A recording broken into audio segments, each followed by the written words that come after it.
دو کام میرے بھائیوں کر لو، خدا کی قسم تمہاری بچیوں کے سہاگ بچ جائیں گے۔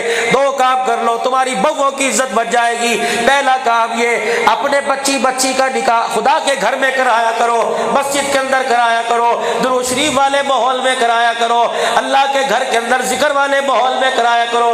دوسرا میرا بھائی، میں منع نہیں کرتا، تیری بچی ہے، مال تیرا ہے، اپنی بچی کو 10 لاکھ روپے کا جہیز دے، تیری مرضی، لیکن بچی کو شادی حال سے رخصت نہ کیا کر، گھر کی چوکٹ سے رخصت کیا کر۔ خدا پاک کی قسم ہے، شادی حال سے جائے گی، جتنے بے نمازی دیکھیں گے، جتنے غیر محرم دیکھیں گے، یہ ان کی لعنت اس کی گود میں آئے گی۔ اس کی گود میں آنے والا خدا کا ولی نہیں بنے گا، کتا بلا بن کا گود کے اندر آئے گا۔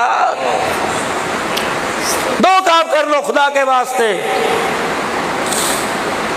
بچیوں کو گھروں سے بھی آؤ۔ شادی جگہ کم ہے، ٹھیک ہے، شادی حال میں کھانا ہوگا جی۔ کراچی کے اندر بہت بڑے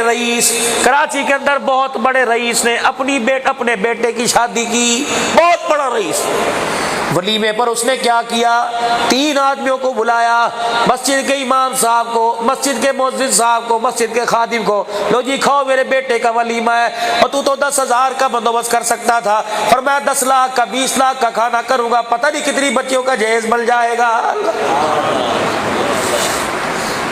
تمہارے لاہور کے اندر دور نہیں، یہ پاک عرب کے اندر NS گارمنٹس والے، یقین جانو عمرے پہ کہ میرے ساتھی کبھی کبھی ایک ٹکٹ بھیج دیتے ہیں عمرے کا، جاؤ مولوی صاحب اللہ کا گھر دیکھ کے آ جاؤ۔ ان کے گھر میں ان کے مکان کا افتتاح کرنے 2.5 کروڑ کا مکان لیا، کہنے لگا مولوی صاحب قدم آپ رکھو، ابتدا کروائیں گے۔ میں نے قدم رکھا، گھر کے بالکل سامنے ایک ٹھیلا لگا ہوا تھا، اس پہ کپڑا بندھا ہوا تھا، جیسے کوئی شام کو آ کے ٹھیلا کھول لے گا۔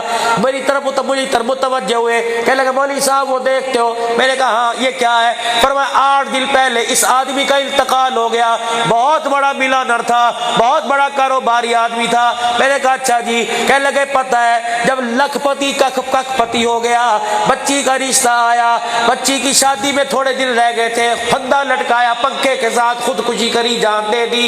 اللہ اکبر، جب لوگوں نے اسے پھانسی کے پھندے سے، جب اسے خودکشی والے پھندے سے نیچے اتارا، اس کے پیروں میں ایک پرچہ لکھا ہوا تھا، اس کے ساتھ جہیز کی لسٹ پڑی ہوئی تھی، اور پرچہ لکھا تھا بیٹی اپنے سفید داڑھی والے باپ کو معاف کر دینا، میں نے تیری شادی کی تاریخ مانگی، انہوں نے اتنی بڑی جہیز کی لسٹ دے دی، اے میری بچی تیرا باپ تجھے جہیز نہیں دیتا، اس وجہ سے شرمندہ ہو کر تیرا باپ ہمیشہ ہمیشہ کے لیے تیرے سے دور جا رہا ہے۔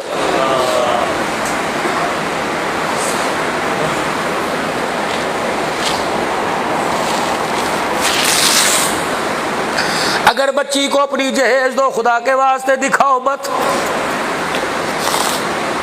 برتن دھونے والی نوکرانی بھی دیکھے گی، جھاڑو دینے والی عورت بھی دیکھے گی، جیسے شادی پر تم نوکرانی 4 دن کے لیے بنا کے لائے وہ بھی دیکھے گی۔ اگر اس نے رات کو بستر پر لیٹ کر اپنے باپ کی منجی کو دیکھ کے رونا شروع کر دیا، اور اس کے دل میں خیال آ گیا کاش میرا ابا بھی امیر ہوتا، مجھے بھی ایسا جہیز دیتا،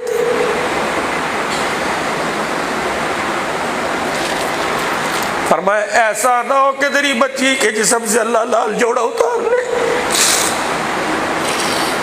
ایسا نہ ہو پروردگار عالم لال جوڑا اتار کر سفید کفن پہنا کے قبر میں نہ پہنچا دے۔